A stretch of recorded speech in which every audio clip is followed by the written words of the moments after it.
वालेकुम, उम्मीद है आप सब खैर आफियत से होंगे। नाज़रीन ग्रामी, डोडा एमएलए महराज मलिक पर पीएसए के बाद क्या होगा, कहीं न कहीं एक बहुत बड़ा सवाल है। अवामी हलकों में सवालात की बौछार। आप देख रहे हैं मेरे यूट्यूब चैनल और मैं हूं आपके साथ मोहम्मद बाबर। डोडा जिला इस वक्त सियासी हलचल का मरकज बना हुआ है।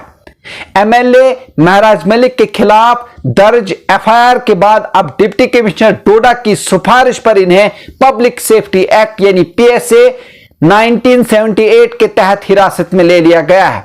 यह इकदाम न सिर्फ सियासी मंजरनामे में भौचाल लेकर आया है, बल्कि आवामी सतह पर दर्जनों सवालात भी जन्म दे रहा है। वहीं सवाल यह है कि क्या डिप्टी कमिश्नर के पास यह इख्तियार है कि वो पीएसए लगा सकता है। कहीं न कहीं एक बहुत बड़ा सवाल है।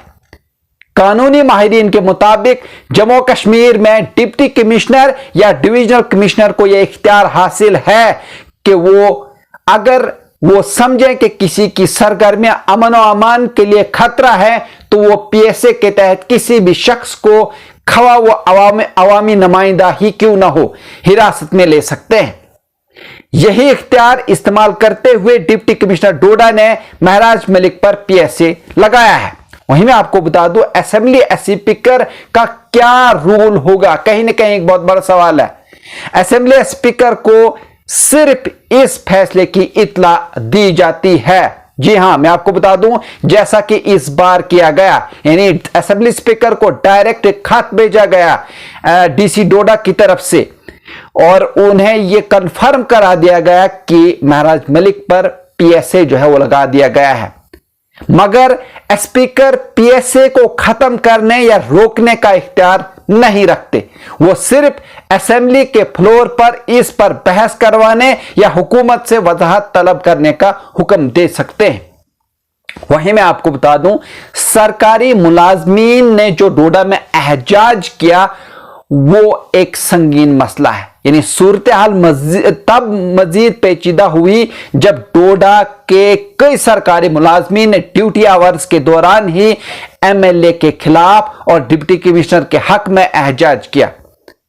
आम तौर पर सरकारी मुलाजमीन को सियासी मामलात में गैर जानिबदार रहने की हिदायत होती है। इस इकदाम को महराज मलिक के हामी खुली गैर जानिबदारी जो है वो करार दे रहे हैं, जबकि इंतजामिया के हामी इसे एमएलए के गलत रवैये के खिलाफ इज्तिमाई रद्द-ए-अमल समझ रहे हैं।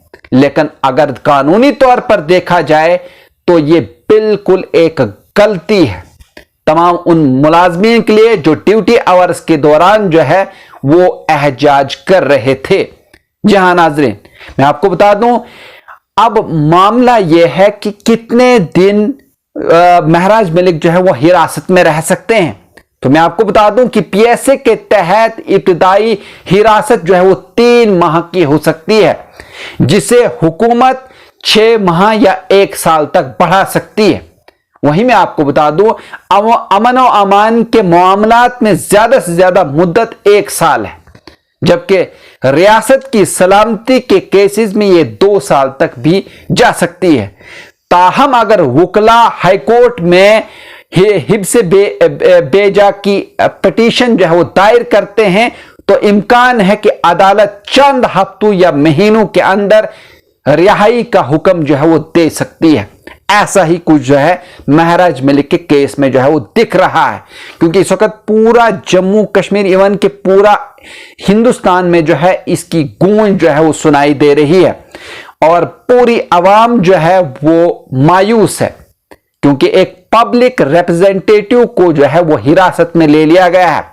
वहीं अवामी तजस्सुस है कि आगे क्या होगा। तो मैं आपको बता दूं, डोडा के अवाम और सियासी हलकों में इस वक्त सबसे ज्यादा पूछे जाने वाले सवालात यही है कि क्या महराज मलिक जल्द अदालत से रिहाई हासिल कर सकेंगे, क्या हुकूमत इस केस को सख्ती से आगे बढ़ाएगी या किसी सियासी समझौते की राह निकालेगी। वहीं मुलाजमीन का खुला एहजाज क्या खुद इनके लिए मुश्किल खड़ी कर देगा, और सबसे बढ़कर क्या इस तनाजे से अवामी मैंडेट और सरकारी मशीनरी के बीच फासला मजीद बढ़ेगा। फिलहाल इन सवालात के जवाब वक्त ही देगा, लेकिन इतना तय है कि यह मामला सिर्फ एक हेल्थ सेंटर की मुंतकली का नहीं रहा, बल्कि अब यह पूरे जिला और रियासत की सियासत का बड़ा मौजू बन चुका है। जी हां नाज़रीन, अगर आप इस तरह के और भी न्यूज देखना चाहते हैं तो आप हमारे चैनल को सब्सक्राइब कर सकते हैं, लाइक कर सकते हैं और शेयर कर सकते हैं। मुझे दीजिए इजाजत, शुक्रिया।